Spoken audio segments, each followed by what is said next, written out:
Nah, di sini kita tuh bakal belajar gimana sih cahaya itu ditangkap, terus habis itu diproses di mata kita sampai kita tuh bisa melihat dengan jelas dan juga bahkan kita tuh bisa bedain warna di dekat cahaya tersebut. Oke, bisa di next.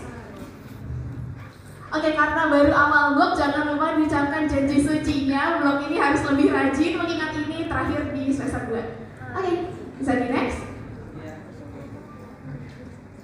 Ini learning objectivenya, bisa di next saja. Oke, yang pertama penglihatan atau vision. Nah, jadi kan tadi kita udah disebutkan sebelumnya kalau misalkan kita perlu untuk melihat itu kita perlu cahaya. Nah, cahaya ini yang kita tahu itu tuh merupakan gelombang elektromagnetik yang panjangnya itu di manusia itu 400 sampai 750 nanometer. Oke, bisa di next. Nah, ini kita agak review sedikit tentang anatominya mata. Ini mungkin kita udah pernah lihat dan nggak asing ya, di sekolah juga udah diajarin. Jadi sebenarnya mata kita itu ada 3 bagian. Yang pertama di luar atau outernya itu ada si fibrous, kemudian yang tengah itu ada vascular, dan yang bagian dalam itu ada neural. Jadi di sini bisa dicocokin aja nama-namanya sama gambarnya di sebelah kanan. Oke, bisa di next. Oke, nah terus kita masuk ke retina. Jadi gimana sih proses dari penangkapan cahaya itu? Yang pertama, cahaya itu bakal ditangkap sama pigment cell layer itu tuh yang paling atas itu. Kemudian nantinya si cahaya ini intinya akan diproses sama si fotoreseptor, dimana di sini tuh si cahaya akan diubah menjadi sinyal-sinyal listrik yang bakal sampai ke bawahnya. Ini nanti ada notes-nya, bisa dibaca aja notes-nya. Oke, bisa di next. Oke, jadi perlu teman-teman ketahui kalau di mata kita itu ada satu titik di mana itu tuh penglihatan benar-benar jelas banget. Namanya itu fovea centralis. Ingat aja dia tuh centralis, kayak emang dia pusatnya gitu, tengahnya. Kenapa dia bisa merupakan titik yang paling jelas? Karena di sini tuh sel kerucutnya itu banyak gitu, dan sel kerucutnya itu terkonsentrasi di tengahnya itu. Gitu. Kemudian bisa langsung direct saja. Oke, tadi kan aku udah mentionkan tentang sel kerucut sama nanti ada satunya temannya namanya sel batang. Nah, mereka ini tuh apa sih? Mereka ini namanya itu adalah fotoreseptor. Oke, bisa di next. Oke, jadi dari fotoreseptor sendiri itu ada strukturnya juga. Bisa tebak kan mana yang sel batang, mana sel kerucut? Yang sel batang yang kanan atau yang kiri? Iya, benar. Oke, berarti yang sel kerucut yang sebelah kanan. Oke, jadi si sel kerucut itu dari strukturnya itu ada yang outer, inner, sama synaptic terminalis. Nah, yang penting yang membedakan keduanya itu di bagian outernya. Jadi kalau yang sel batang itu dia terdiri dari si rhodopsin. Rhodopsin ini yang terdiri dari Oke, rhodopsin ini tuh dia yang buat ngeliatin, kan di notes tuh ada, dia ini buat yang lihat kalau misalkan dalam kondisi gelap. Terus kalau misalkan dia namanya itu nanti scotopic vision. Kalau misalkan yang kerucut itu nanti dia ini buat melihat yang photopic vision, atau dia ini buat melihat dalam kondisi terang. Oke, bisa di next. Oke, tadi kan udah di mention tentang tadi yang buat melihat kondisi terang itu yang kerucut atau yang batang? Kerucut atau yang konsel. Terus kalau yang buat dia optimalnya kalau melihat di kondisi gelap itu yang kerucut atau batang? Batang, yang konsel ya. Nah, itu kenapa? Kalau misalkan kenapa sih dia optimalnya itu melihat kondisi gelap? Itu nanti makanya ke dia bakal penglihatannya tuh kayak akromatik di sini. Akromatik di sini tuh dia penglihatan tuh black and white. Sedangkan kalau yang sel kerucut dia ini melihatnya tuh nanti bisa melihat berbagai warna. Kenapa? Karena dia ini tuh punya beberapa 3 si iodopsin pigmen yang berbeda, yaitu nanti ada RGB atau red, blue, dan red, green, dan juga blue. Yang mungkin kalau misalkan udah biasanya edit udah tahu lah ya tentang si kode RGB ini gitu. Nah, kemudian oke, bisa langsung dilihat saja. Oke, sekarang kita lihat dari gambar ini. Dari gambar ini yang pertama kali kelihatan itu si sel batang yang hijau itu kelihatan dia ini tuh lebih banyak daripada yang sel kerucut, ya kan?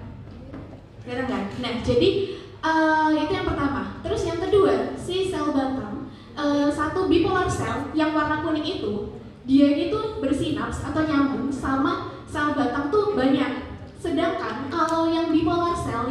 muncul, itu cuma ikat satu bersinap sama satu sel kerucut aja. Nah, itu makanya kalau yang sel batang, dia ini resolusinya bakal lebih rendah daripada sel kerucut. Karena anggap aja kalau sel kerucut itu dia tuh lebih fokus gitu, karena cuma ya satu sama lain aja gitu. Sedangkan kalau yang sel batang kan dia cabangnya banyak kan.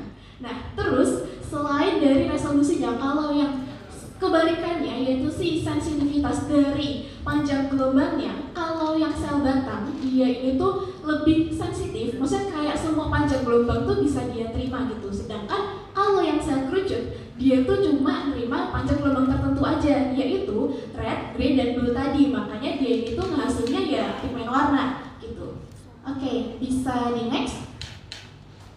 Oke, ini ada fotoreseptor atau kayak ini tuh ada si alur dari fotoreseptor tadi, gimana dia ini berproses di dalamnya. Ada kayak mungkin ada hafalan dikit sih kalau gini. Oke. Jadi ini intinya adalah gimana alur kalau misalkan ada si cahaya datang gitu. Nah, pada intinya kalau misalkan ada cahaya datang, berarti kalau dalam kondisi terang itu nanti si fotoreseptor atau si sel batang atau sel kerucut tadi itu bakal berhipolarisasi, bukan depolarisasi, tapi dia hiperpolarisasi. Kenapa? Karena dia ini harus mengeluarkan sedikit glutamat. Kenapa glutamat ini harus sedikit dikeluarkan kalau misalkan dia dalam kondisi terang? Karena si glutamat ini dia ini bakal menginhibisi atau bakal menginhibisi si bipolar sel tadi atau sel bipolar tadi. Kalau misalkan sel bipolarnya itu terinhibisi, akibatnya apa? Nanti sinyal yang diteruskan ke ganglion sel dan seterusnya itu bakal lebih dikit.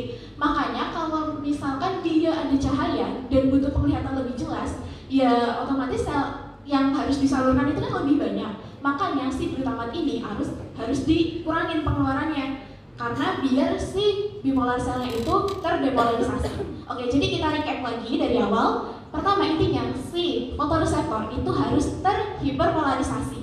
Terus dengan fotoreseptor terhiperpolarisasi, itu nantinya si glutamat bakal dikeluarkan lebih sedikit atau lebih banyak?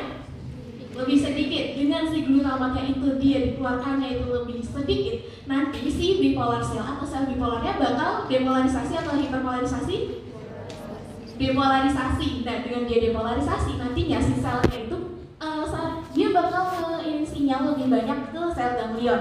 Kalau ini ingat kalau ada cahaya, kalau dia yang di tempat gelap itu tinggal dibalik aja. Nanti dia si fotoreseptornya depolarisasi, terus si glutamatnya itu dikeluarkannya itu lebih banyak, dan akhirnya si bipolar selnya itu terhipolarisasi, dan akhirnya yang disalurkan si sinyal-sinyalnya itu lebih sedikit. Oke, bisa di next.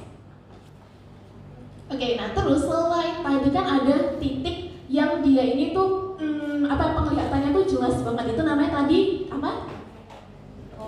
Fovea centralis. Nah, ada lagi satu titik di mana dia justru di sini tuh kayak gak ada sel batang, gak ada sel kerucut. Tapi tenang aja, ini tuh normal di tubuh kita kalau posisinya itu sesuai sama yang di PPT ini. Itu dalam kondisi normal. Namanya itu adalah bintik buta atau papilla nervi optiki. Oke, bisa di next.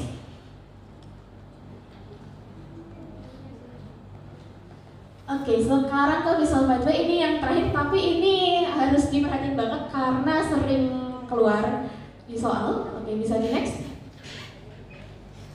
Oke, di sini ada amat. Jangan langsung tarik jangan langsung ngebesar sama si yang ini dulu, karena ini sebenarnya nggak susah, ini gampang sebenarnya kalau saya udah paham konsepnya.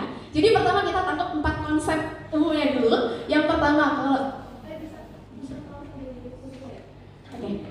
kalau misalkan yang bagian atas, yang bagian penglihatan, itu yang atas kedua itu adalah si bagian penglihatan. Sedangkan kalau yang di bagian mata itu adalah yang ada di mata kita, yang ada di retinal kita, yang ada di saraf kita. Oke, bisa ke atas lagi. Nah, yang di bagian atas itu ada si yang bagian tengah, itu adalah bagian yang nasal. Entah yang di mata, entah yang di penglihatan, itu yang tengah bagian nasal. Ingat aja karena itu hidung.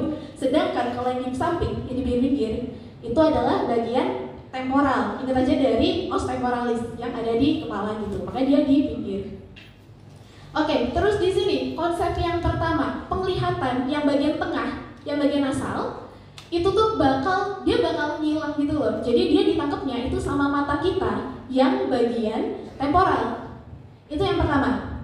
Terus yang kedua, sebaliknya, kalau misalkan penglihatan yang temporal itu ditangkapnya sama mata kita yang bagian nasal. Oke, udah dapat? Oke, selanjutnya diperhatikan lagi kalau mereka ini bakal nyambung terus ke mata dan di tengahnya namanya chiasma opticum, itu dia bakal bersilangan. Nah, yang bersilangan itu yang mana? Yang bersilangan itu pada nervus atau bagian saraf yang bagian tengah, yang bagian nasal. Ingat, yang bersilangan yang bagian nasal. Berarti yang gak bersilangan, yang bagian temporal, itu dia gak bersilangan. Oke? Oke, jadi aku mau ini dulu kan dulu. Jadi tadi buat penglihatan yang nasal itu dilihatnya pakai retina bagian mana? Terus yang bersilangan itu yang bagian mana? Nasalnya dari yang retinal atau yang penglihatan kita? Retinal ya. Oke, bisa dilanjut. Itu disimpan dulu konsepnya. Oke, sekarang gimana sih kalau misalkan di mata kita tuh ada defek atau ada kerusakan, itu apa yang bakal terjadi di pandangan mata kita? Nah, yang pertama, kan tadi ingat kalau misalkan pandangan yang di nasal itu ditangkapnya sama bagian retina yang lateral temporal ya. Nah, berarti kalau misalkan si bagian saraf yang temporal yang di mata ini, lihat yang bagian A, itu rusak, berarti yang bakal nggak kelihatan yang mana? Penglihatan bagian nasal, ya kan? Makanya kita bisa lihat di bagian yang sebelah kanan yang namanya itu central scotoma. Itu dia nggak kelihatan bagian tengah di mata kanan kan, karena dia ada defek atau kerusakan di bagian saraf yang sebelah kanan, yang sebelah A.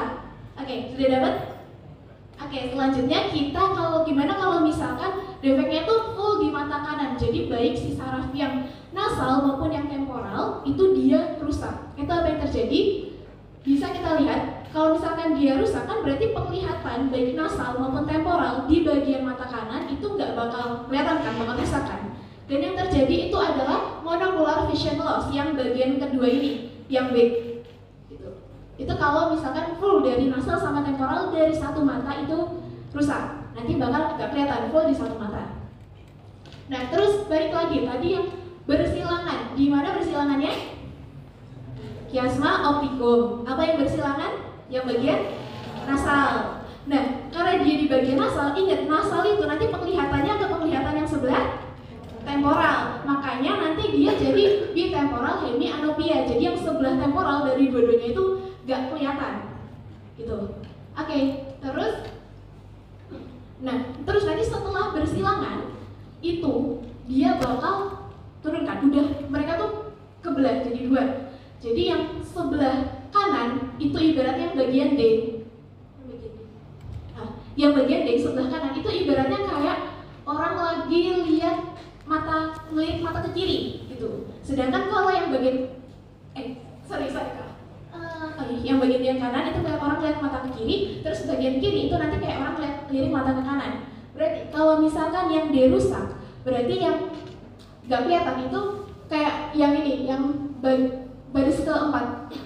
Nah, ini kayak orang melirik mata gitu loh, lirik mata ke kayak ke arah sebaliknya, karena ini di kanan, berarti dia kayak melirik mata ke kiri gitu kan, yang rusak.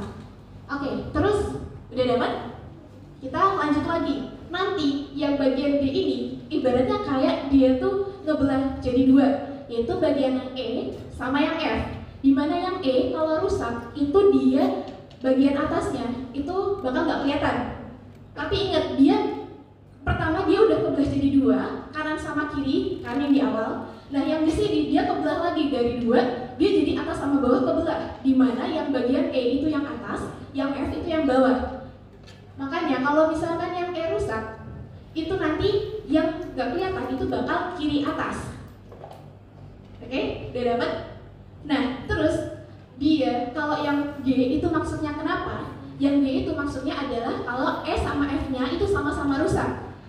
Kalau E sama F-nya sama-sama rusak, berarti atas sama bawahnya rusak, berarti dia kayak balik lagi ke bagian yang D. Jadi kita recap lagi, tadi si D itu bakal membelah kayak bagi dua, E sama F. Terus kalau G itu adalah kalau S sama F-nya itu rusak. Jadi sama aja si D itu bakal rusaknya sama kayak yang G gitu. Oke, ini bisa dibaca lagi di notes juga ada, terus dipahamin aja. Karena ini sering keluar, sampai responsi aja kayaknya kamu juga keluar ini. Oke, bisa di next. Oke, terus sekarang udah selesai, ada yang mau bonus? Langsung angkat tangan aja. 1, 2, 3. Oke, gak apa-apa. Enggak.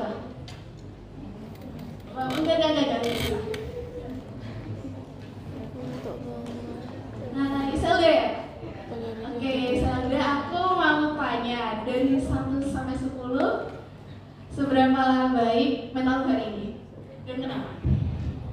Hari ini aku 10 karena aku tidur dengan cukup dan tidurku nyenyak. Oke, udah masih plus 5 ya? Ini berapa? Oke, 054 plus 5. Oke, sekian dari aku, bisa dilanjut. Kalau ada yang masih bingung bisa ditanya aja. Lapar.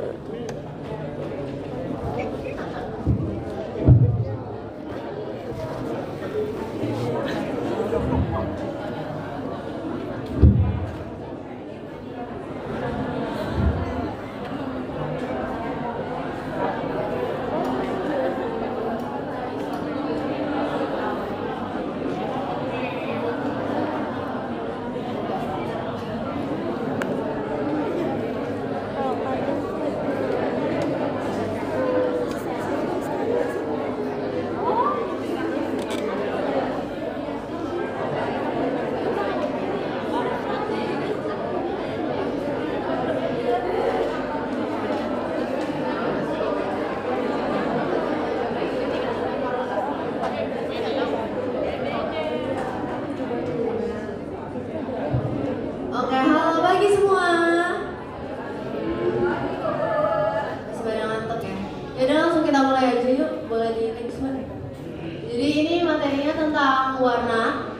Kita LO-nya itu ada overview, terus mekanisme sama buta warna. Boleh di next? Oke, next lagi. Jadi buat overview-nya kalian bisa lihat gambar ini. Aku mau jelasin dikit. Jadi ini adalah retina kalian, dan yang mau di highlight dari retina ini itu ada 3 hal. Yang pertama kalian lihat dulu ya, yang panah kuning paling atas itu ngejelasin arah cahayanya. Jadi arah cahayanya itu dari paling kanan, kanan aku. Jadi cahaya itu masuk dari situ ke sini, dan ini adalah bagian ujung retina atau koroid. Ketika cahayanya kena ke koroid, cahayanya itu bakal diserap sama sel-sel yang tadi udah dijelasin sama Mbak Joza. Ingat ya, sel yang menyerap cahaya, kerucut sama batang, benar. Jadi itu ada sel kerucut sama sel batang yang akan menyerap cahayanya. Terus abis diserap, kemana cahayanya? Jadi dari sini dia bakal diproses ke sel horizontal, bipolar, amakin, ganglion, yang terakhir di serat saraf optik gitu. Oke, jadi yang pertama adalah masuk cahaya dari paling kanan, terus mentok, terus diserapnya ke situ. Karena ini mungkin sedikit tricky karena dia panahnya beda kanan kiri. Jadi kayak situ. Nah, terus yang kedua adalah kalau misalnya dia udah diserap sama saraf, sarafnya itu kan bakal masuk lagi ke dalam otak ya. Dia bakal dialirin ke SSP. Nah, bakal ada bagian dari retina ini yang isinya adalah tempat keluar masuknya saraf. Itu adalah bagian dimana nggak ada sel penerima cahaya satupun, karena kan bolong ya ke SSP. Itu namanya diskus optikus. Jadi di situ nggak bakal ada penglihatan apapun. Jadi kayak bulat kecil gitu, atau bisa kita sebut dengan bintik buta. Kayak itu yang kedua. Terus yang ketiga adalah, jadi kalian kalau bisa lihat, untuk mencapai ke sel kerucut atau sel batang ini bakal melalui banyak sel kan. Jadi nggak gampang untuk mata kita tuh mendeteksi cahaya yang datang.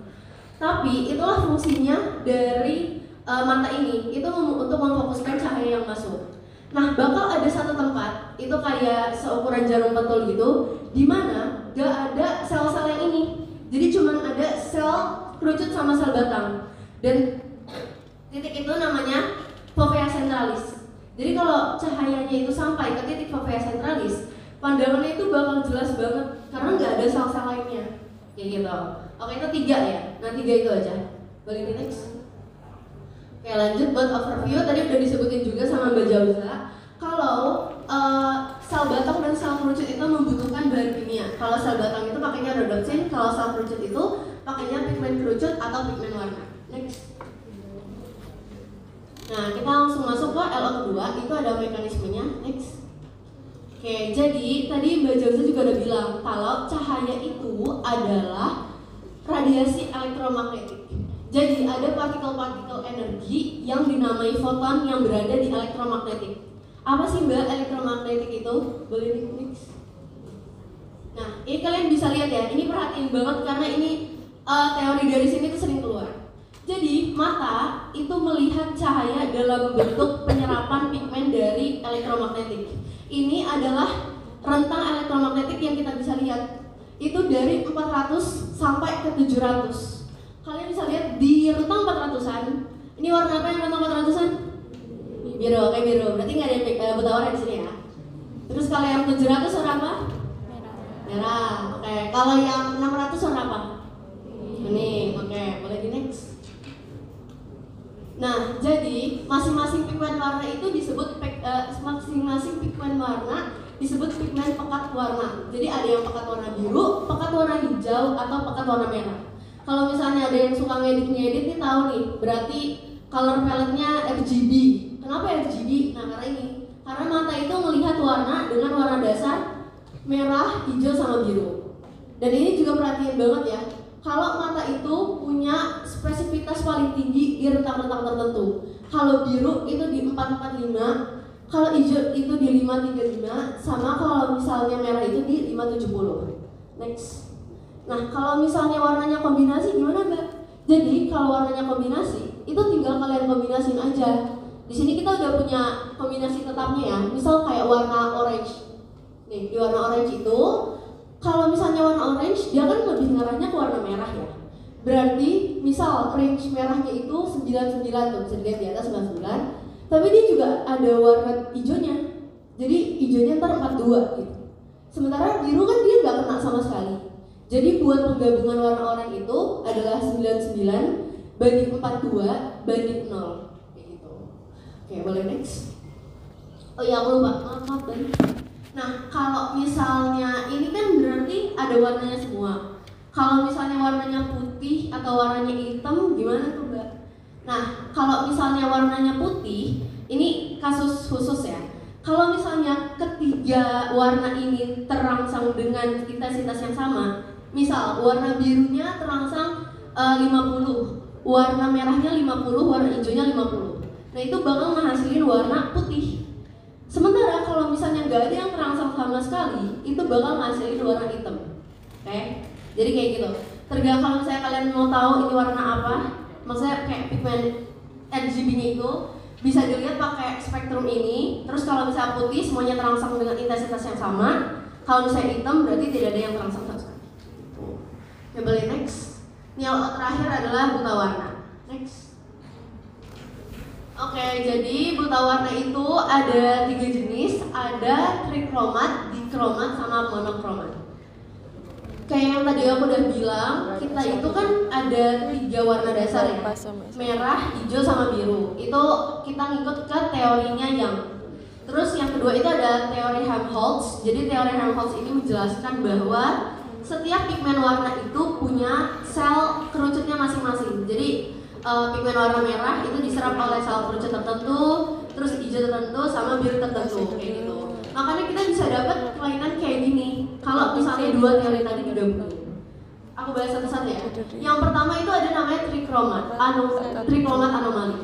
Jadi kalian bisa identifikasi sendiri. Trikromat itu kan 3. Anomali itu kelainan. Berarti kalau trikromat anomali adalah kelainan pada sel kerucut, tapi dia tuh masih bisa melihat 3 warna.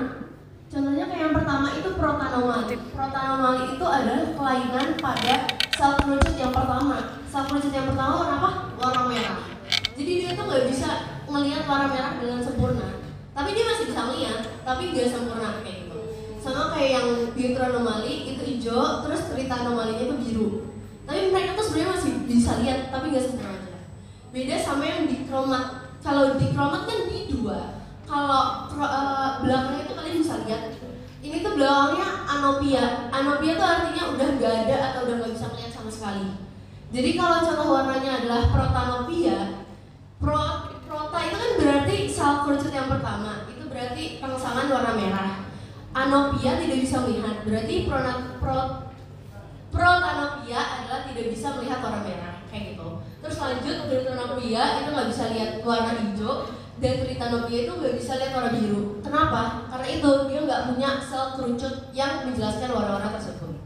Sementara yang terakhir itu ada monokromat, itu buta warna total. Kalian bisa lihat monokrom, warnanya hitam putih kan, kayak gitu. Itu karena buta warna total. Itu ya boleh di next.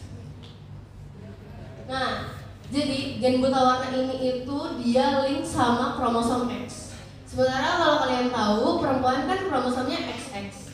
Sementara laki-laki itu kromosomnya X ini. Jadi perempuan itu bisa menjadi carrier dari buta warna. Tahu kan carrier? Maksudnya ada gen buta warna tapi nggak ada gejalanya. Nah kalau misalnya laki-laki itu dia nggak bisa jadi carrier karena X-nya cuma satu, kromosom X-nya cuma satu. Jadi kalau seorang laki-laki terkena buta warna itu dia fix ada gejalanya, maksudnya benar terjadi. Sementara kalau misalnya wanita ya belum tentu, makanya bisa kalau misalnya laki-laki normal sama wanita carrier menikah itu bisa punya anak laki-laki yang buta warna karena dapat kromosom X dari ibunya. Nah ini walaupun kesannya simpel, tolong banget dihafalin. Soalnya kalau misalnya ujian biasanya kalian ditanya kayak persentase yang buta warna dari ibu buta warna sama bapak nggak buta warna atau semacamnya. Gitu. Oke, boleh di next. Oke, bonus. Ada yang mau bonus gak? Mungkin aku maju dulu apa pertanyaan dulu? Oke. Aku pengen tahu kalau misalnya kalian ngeliat bendera merah putih itu pigmen warnanya yang terangsang berapa dan yang mana aja?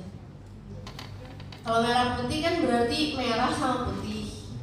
Kalau merahnya berapa, putihnya berapa? Ada yang mau coba jawab?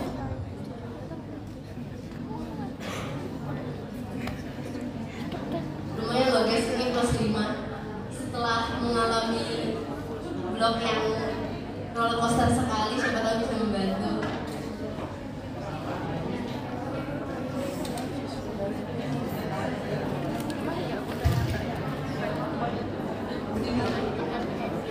Ya udah di tempat tapi berdiri ya.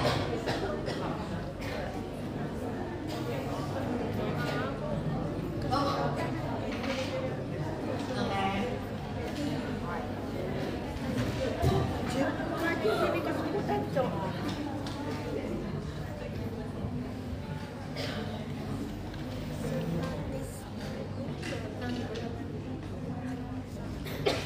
Raisa yang 154, pigmen warnanya 50-50. Yang merah berapa, yang putih berapa? 50, yang putih 50. Maksudnya yang merah ini kan dia ada gelombangnya sendiri. Merah 99. Merah 99. Oke deh, makasih ya. Ada yang tahu lagi gak? Oke, kamu boleh. Sini ya tapi ya. Pikir nggak nyampe soalnya. Sabar ya, Kin. Berapa sih? 500. Bukannya 500.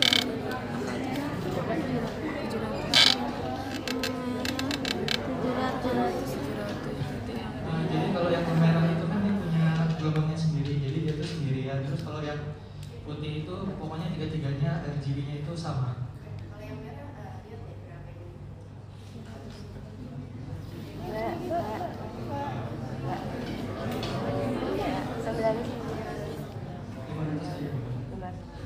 Oke, makasih. Namanya gimana?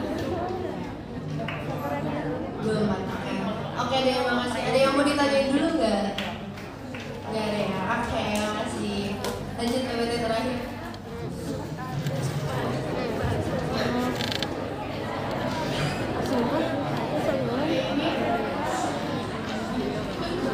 Oke, ini terakhir ada PPT praktikum. Masih ya, bisa masuk masih ya. jeng jeng. Konsistensi bagi 2 atau 1? Bagi 2 ya. Prioritasnya 2 kali.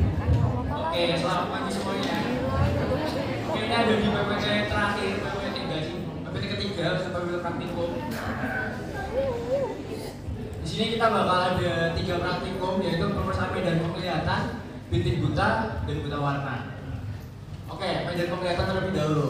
Di sini yang penting kalian tahu gimana cara melakukan pemeriksaan medan penglihatan sama interpretasi hasil dari medan penglihatan. Oke, medan penglihatan itu apa sih? Sebenarnya medan penglihatan itu kayak proyeksi penglihatan kita gitu. Kalau kalian punya dua mata kan kalian bisa melihat semuanya itu kan, kayak wall ini gitu. Kalau misalkan itu satu kan kalian nggak bisa lihat untuk ke kiri gitu kan, lebih ke fokus ke kanan aja. Dan medan penglihatan itu dia bentuknya seperti lingkaran. Nanti akan kita bahas. Tidak akan seperti lingkaran. Oke, ini ada faktor penghalangnya, faktor anatomis. Jadi yang pertama adalah kegedean tulang pada wajah. Itu berpengaruh. Kenapa? Kalau misalnya kalian tahu kan di bawah kita, di bawah mata kita kan itu ada namanya kegedean pipi gitu kan. Yang bawah. Kalau kiri kan ada hidung. Yang atas ada siapa namanya ini? Alis, alis. Makanya kalau misal dilihat di sini dia lebih nggak cenderung temporal gitu, ke lateral lah. Jadi medan penglihatan. Oke. Untuk aktivitas retina, sebenarnya aktivitas retina itu dia tuh lebih ada suatu sumber yang ngatain kalau misal lebih aktif di bagian superior sama lateral. Jadi inferior sama apa ini namanya? Nah sama apa ya? Dewa itu. Terus lebar visceral vertebrae. Contohnya kalau misal kita ptosis, di sini kita kan berarti kan penglihatan kita akan lebih terganggu gitu kan. Makanya medan penglihatan akan terganggu. Terus teknik pemeriksaan. Ini ada beberapa seperti derajat intelijensia pasien, terus pengaruh cahaya sama sifat dan intensitas yang sama. Oke, ini ada hal yang perlu diperhatikan sebelum alat-alat ataupun langkah-langkah dalam medan penglihatan. Yang pertama, kalau misal kita mau ngecek salah satu mata, kita tutupkan, tapi nggak boleh sambil ditekan. Yang kedua, kalau misal kita mau fiksasi penglihatan, misalkan dalam satu pusat, kita harus fokus ke depan aja, nggak boleh melihat kanan atau kiri. Terus, dia tergantung direct dan indirect. Apa sih bedanya direct sama indirect? Kalau direct itu kan kita lihat ke depan gitu kan, misalkan. Tapi kan ketika kita fokus ke depan, tetap ada hal yang kelihatan dari kanan kita gitu kan.